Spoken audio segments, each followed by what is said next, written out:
নমস্কার শ্রোতা বন্ধুরা, চতুর্বর্গ ইউটিউব চ্যানেলে আপনাদের আরো একবার স্বাগতম। আজ আমরা শ্রবণ করব শ্রীমহৎ ভগবত গীতার ষষ্ঠ অধ্যায়, ধ্যান যোগ। ভগবান বলিলেন, যিনি ফলাকাঙ্ক্ষা না করিয়া কর্ম কার্য করেন, তিনি নিরগ্নিক বা নিষ্ক্রিয় হইলেও তিনি সন্ন্যাসী এবং তিনি যোগী। হে পাণ্ডব, যাহাকে সন্ন্যাসী বলে তাহাই যোগ বলিয়া জানিবে। কঙ্কন পরিত্যাগ না করিলে কখনোই যোগী হইতে পারা যায় না। যে মুনি জ্ঞান যোগ লাভে ইচ্ছুক, কর্মানুষ্ঠান করায় তাহার উচিত। যে যোগী সিদ্ধি লাভ করিয়াছেন, অর্থাৎ যোগারূঢ় হইয়াছেন, জ্ঞাননিষ্ঠা জনিত সমাধি তাহার কারণ বলিয়া উক্ত হইয়াছে। যিনি ইন্দ্রিয় ভোগে এবং কর্মানুষ্ঠানে অনাসক্ত ও সর্বসংকল্প বিবর্জিত, তিনি যোগারূঢ় বলিয়া অভিহিত হয়েন। আত্মা আপনি আত্মাকে উদ্ধার করিয়া থাকেন, অতএব আত্মাকে অবসন্ন করিবে না। আত্মাই আত্মার বন্ধু এবং আত্মাই আত্মার শত্রু। যে আত্মা আত্মজয়ী হইয়াছেন, সেই আত্মাই আত্মার বন্ধু, এবং যে আত্মা আত্মজয় করিতে পারেন নাই, সেই আত্মাই আত্মার শত্রু। শীত গ্রীষ্ম ও সুখ দুঃখে এবং মান অপমানে যাহার সমান জ্ঞান, এবং যে আত্মা আত্মজয়ী হইয়া প্রশান্ত অর্থাৎ রাগাদি রহিত হইয়াছেন, পাপাত্মা সেই আত্মাতে স্থির ভাবে বিরাজিত থাকেন। যে আত্মা জ্ঞান বিজ্ঞানে পরিতৃপ্ত, নির্বিকার ও জিতেন্দ্রিয়, এবং যিনি মৃত্তিকা প্রস্তর ও সুবর্ণে সমভাব বিশিষ্ট, তিনি যুক্ত যোগী অর্থাৎ যোগারূঢ় বলিয়া কথিত হয়েন। সুহৃদ, মিত্র, শত্রু ও উদাসীন, মধ্যস্থ, দেশা, বন্ধু এবং সাধু ও পাপীর প্রতি যাহার সমান ভাব, তিনি শ্রেষ্ঠ যোগী।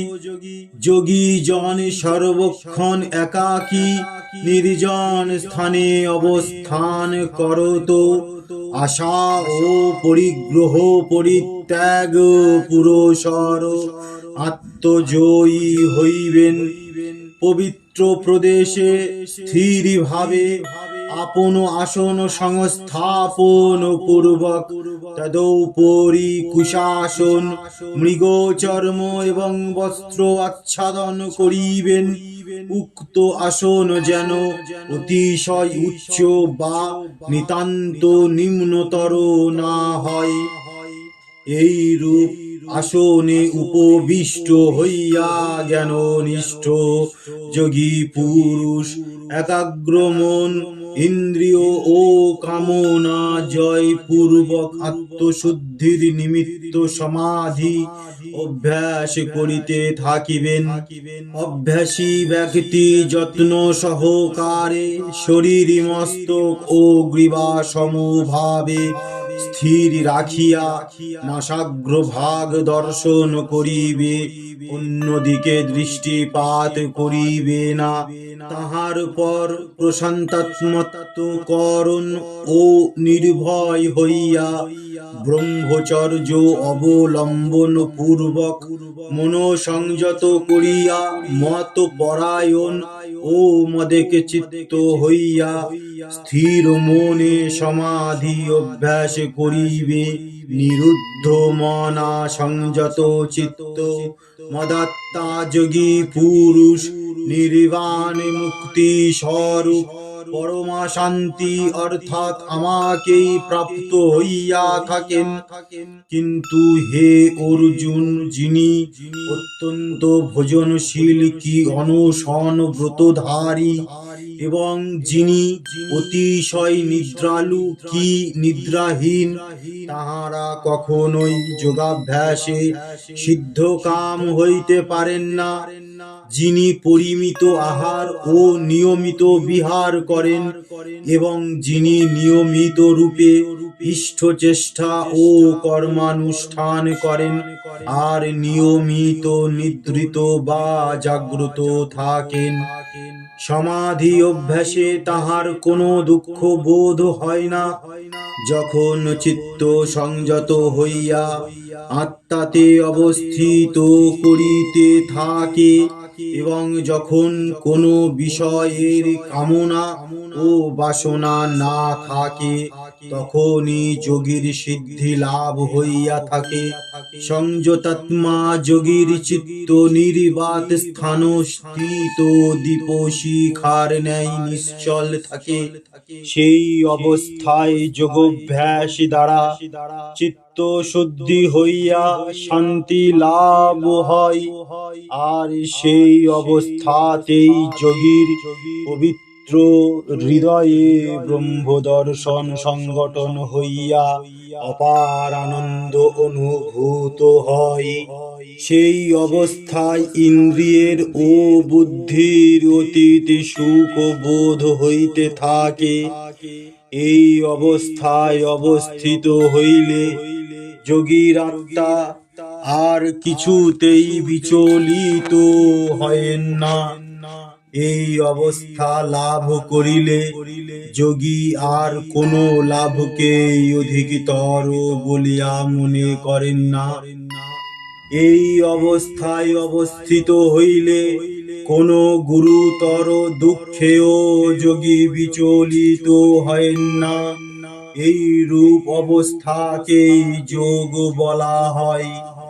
এরূপ অবস্থা প্রাপ্ত হইলে কোনো দুঃখই থাকে না। তখন যোগী সর্বসংকল্প ও কামনাহীন এবং জিতেন্দ্রিয় জিতাত্মা নির্বিকার বিবেকবান হইয়া স্থির মনে পরমাত্মাতে অবস্থান করেন। সংকল্প সম্ভূত কামনা সকল পরিত্যাগ করিয়া যোগীগণ মন ও ইন্দ্রিয় সংযম পূর্বক একচিত্তে সমাধি অভ্যাস করিবেন। ধৈর্য যুক্ত বুদ্ধির সহিত যোগী শনৈঃ শনৈঃ মনকে স্থির করিবেন। আত্মাতে মন নিশ্চল রাখিয়া আর কিছুই চিন্তা করিবেন না। চাঞ্চল্য বশত মন যে যে বিষয়ে প্রধাবিত হইবে তৎ বিষয় হইতে মনকে যত্নপূর্বক প্রত্যাবৃত্ত করিয়া সুসংযত করত আত্মারি বশীভূত করিয়া রাখিবে। প্রশান্ত মনা যোগী যখন রজোত্তম গুণাদি জাত পাপ হইতে বিনির্মুক্ত হত ব্রহ্মত্ব প্রাপ্ত হইবেন, তখনই তিনি উত্তম সুখ ভোগ করিতে থাকিবেন। এই রূপ জীবাত্মা রোগী নিষ্পাপ হইয়া ব্রহ্মানন্দ জনিত অতুল সুখ লাভ করিয়া থাকেন। সর্বত্র সমদর্শী যোগী মহাত্মা আত্মাকে সর্বভূতে এবং সর্বভূতে আত্মাকে দর্শন করিয়া থাকেন। যে যোগী আমাকে সর্বত্র দর্শন করেন তিনি আমা হইতে কখনো বিচ্ছেদ হন না এবং আমিও তাহা হইতে কখনো বিচ্ছেদ হই না। যে যোগী পুরুষ সর্বভূত স্থিত আত্মাকে অর্থাৎ আমাকে সকলেরই সহিত অভিন্ন ভাবে ভজনা করেন তিনি নিয়ত আমাতে অবস্থিতি করেন এবং আমিও নিয়ত তাহাতে অধিষ্ঠান করিয়া থাকি। সর্বত্র সমদর্শী যে যোগী নিজের ন্যায় অন্যের সুখ দুঃখ উপলব্ধি করেন, হে অর্জুন তিনি পরম যোগী। অর্জুন কহিলেন, হে মধুসূদন, তুমি যে জীবাত্মা ও পরমাত্মার সমত্ব রূপ যোগতত্ত্ব কীর্তন করিলে চিত্তের চাঞ্চল্য প্রযুক্ত মন যে চিরস্থির থাকিবে তাহা অতি দুষ্কর বলিয়ায় আমার বোধ হইতেছে। হে কৃষ্ণ, মন অতি চঞ্চল, উন্মত্তবৎ, বলবান এবং দৃঢ়, তাহাকে দমন করা বায়ু বন্ধনের ন্যায় দুরূহ। ভগবান কহিলেন, হে মহাবাহ, মন যে অতি চঞ্চল ও দুর্দমনীয় তাহাতে আর সন্দেহই নাই, কিন্তু অভ্যাস ও বৈরাগ্য দ্বারা তাহাকে বশীভূত করা যায়। অসংযত চিত্ত ব্যক্তির পক্ষে এরূপ যোগ আয়ত্ত করা কখনোই সম্ভবপর নহে। জিতেন্দ্রিয় যোগীগণই যোগে সিদ্ধি লাভ করিতে পারেন। অর্জুন বলিলেন, হে কৃষ্ণ, শ্রদ্ধা সত্ত্বেও যিনি যোগে মনোনিবেশ করিতে পারেন নাই অথবা চিত্ত চাঞ্চল্য দোষে যিনি সিদ্ধি লাভে অকৃতকার্য হইয়াছেন তাহারা কিরূপ গতি লাভ করিবেন? হে মহাবাহ, ব্রহ্ম জ্ঞান বিমূঢ় অজিতেন্দ্রিয় ব্যক্তিগণ কি ধর্মকর্ম হইতে ভ্রষ্ট হইয়া ছিন্ন ভিন্ন হইয়া যাইবে? হে কৃষ্ণ, তুমি আমার এই সন্দেহ ভজন করো। তোমা ভিন্ন অন্য কেহ আমার এ সংশয় দূর করিতে পারিবেন না। ভগবান কহিলেন, হে পার্থ, যোগভ্রষ্ট জনগণ বিনষ্ট হইবেন না। শুভ কর্মের অনুষ্ঠানকারীদের ইহলোকে বা পরলোকে দুর্গতি হয় না।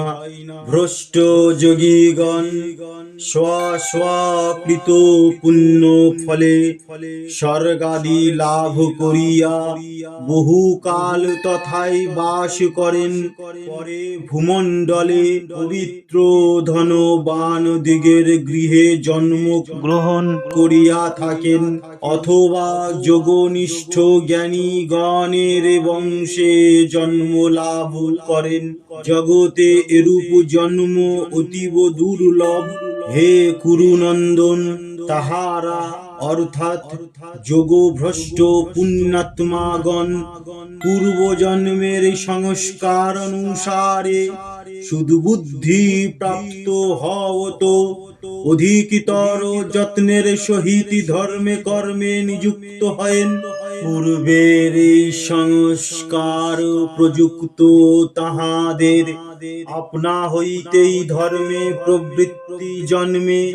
তাহারা যোগতত্ত্ব জিজ্ঞাসা করিলেও যোগ বিষয়ে অর্থাৎ ব্রহ্মজ্ঞান সম্বন্ধে বিশেষ ভাব হৃদয়ঙ্গম করিয়া থাকেন। নিষ্পাপ যোগী পুরুষ আত্মতত্ত্ব জ্ঞান উপার্জনে অধিকতর যত্নবান হইয়া বহু জন্মকৃত পুণ্য ফলে সিদ্ধি লাভ করিয়া পরম গতি প্রাপ্ত হয়েন। অতএব হে অর্জুন, তুমি যোগী হও। তত্ত্বজ্ঞানী যোগী কর্মীগণ হইতে শ্রেষ্ঠ, জ্ঞানীগণ হইতে শ্রেষ্ঠ এবং তপস্বী হইতেও শ্রেষ্ঠ। যিনি শ্রদ্ধাবান ও একাগ্রচিত্ত হইয়া কেবল আমাকে ভজনা করেন, সকল যোগী অপেক্ষা তিনি শ্রেষ্ঠতম। ইতি ষষ্ঠ অধ্যায় ধ্যান যোগ। পরবর্তী অধ্যায় অর্থাৎ সপ্তম অধ্যায় জ্ঞান বিজ্ঞান যোগ। নিবেদনটি শুনতে চ্যানেলটিকে অবশ্যই সাবস্ক্রাইব করে রাখতে হবে। আর আজকের নিবেদনটি যদি আপনার ভালো লেগে থাকে তাহলে লাইক, শেয়ার এবং আপনার মূল্যবান কমেন্টের মাধ্যমে জানাবেন। ভালো থাকবেন, সুস্থ থাকবেন, ভগবানের প্রতি আস্থা রাখবেন। আজকের মতো নমস্কার, দেখা হবে পরের এপিসোডে।